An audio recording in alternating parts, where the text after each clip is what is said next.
எல்லாருக்கும் வணக்கங்க. எல்லோரும் நல்லா இருக்கீங்களா? இன்றைக்கி நம்ம கண்ணம்மா சுலாகில் என்ன வீடியோ பார்க்க போகிறோம்னா, அட்டகாசமான காளான் பெப்பர் கிரேவி தாங்க இன்றைக்கி நம்ம செய்ய போகிறோம். பார்க்கும்போதே கலர்ஃபுல்லாக வேறு லெவலாக இருக்குது. சாப்பிட்றதுக்கு அவ்வளோ சூப்பராக இருக்குது.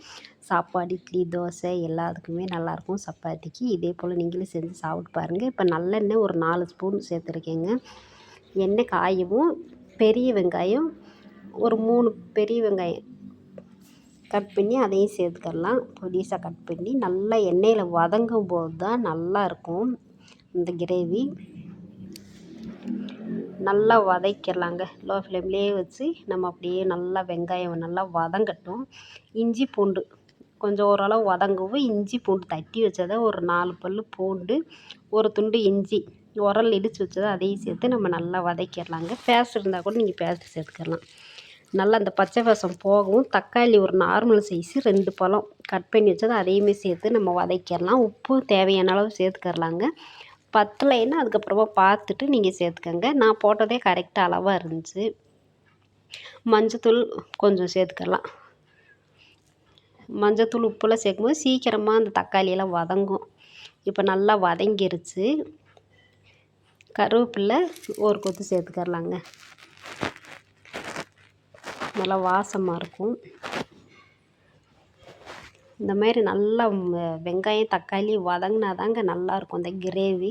எந்தளவுக்கு வதங்குதோ அந்தளவுக்கு டேஸ்ட் கொடுக்கும். இப்போ தனி மிளகாத்தூள் காஷ்மீரி சில்லி சேர்த்து அரைச்சது 1 ஸ்பூனு. அதே ஸ்பூனில் மல்லித்தூள் தனி மல்லித்தூள் 1 ஸ்பூனு. கொஞ்சம் எக்ஸ்ட்ரா காரம் தேவைன்னா உங்களுக்கு எக்ஸ்ட்ரா போட்டுக்கோங்க. நான் கொஞ்சம் எக்ஸ்ட்ரா போட்டேன் மிளகாத்தூள். அது காஷ்மீரி சில்லி போட்டு அரைச்சனால கிரேவி நல்லா கலர்ஃபுல்லாக இருந்துச்சு. இப்போ நல்லா அந்த மசாலா எல்லாமே வதங்கினதுக்கப்புறமா காளான் சுத்தம் பண்ணி வச்சு கட் பண்ணி வச்சது அதையும் சேர்த்து நம்ம இந்த மசாலையே கொஞ்சம் நேரம் நல்லா வதங்கட்டுங்க. தண்ணி ஊற்றாமல் நல்லா வதங்கினதுக்கப்புறமா நம்ம தண்ணி கொஞ்சமாக சேர்த்துக்கலாம். காளான் வந்து சீக்கிரமாக வெந்துடும். சூடான சாதத்தில் போட்டு பிணைஞ்சு சாப்பிடும்போது அவ்வளோ அருமையாக இருக்கும். சாம்பாருக்கெல்லாம் சைடிஷ்டாக வச்சு சாப்பிட்லாங்க. சாம்பார், ரசம், பருப்பு இதுக்கெல்லாம் நல்லா அருமையாக இருக்கும்.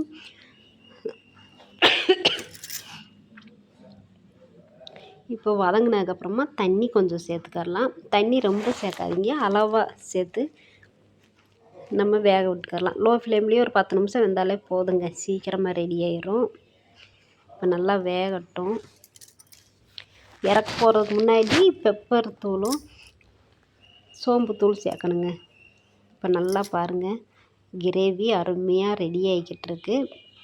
சப்பாத்திக்கெல்லாம் பார்த்திங்கன்னா ரோல் பண்ணி சாப்பிட நல்லாயிருக்கும். இட்லி, தோசை, பூரி எல்லாமே நல்லா இருக்குங்க. சாதத்துக்கெல்லாம் பழைய சாதத்துக்கெல்லாம் இந்த சைடிஷ்டை வச்சு சாப்பிடும்போது வேறு லெவலில் தாங்க அட்டகாசமாக இருக்கும்.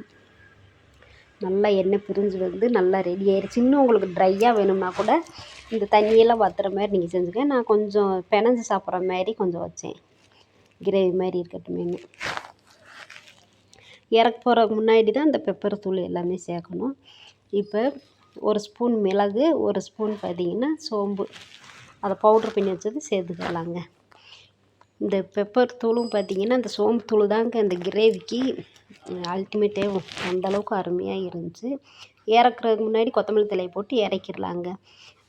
வீடியோ பிடிச்சிருந்துச்சுன்னு லைக், ஷேர், கமெண்ட் பண்ணுங்கள். தொடர்ந்து நம்ம சேனலை சப்போர்ட் பண்ணிகிட்டே நம்ம சொந்தங்கள் எல்லாருக்குமே ரொம்ப நன்றி. பாய்.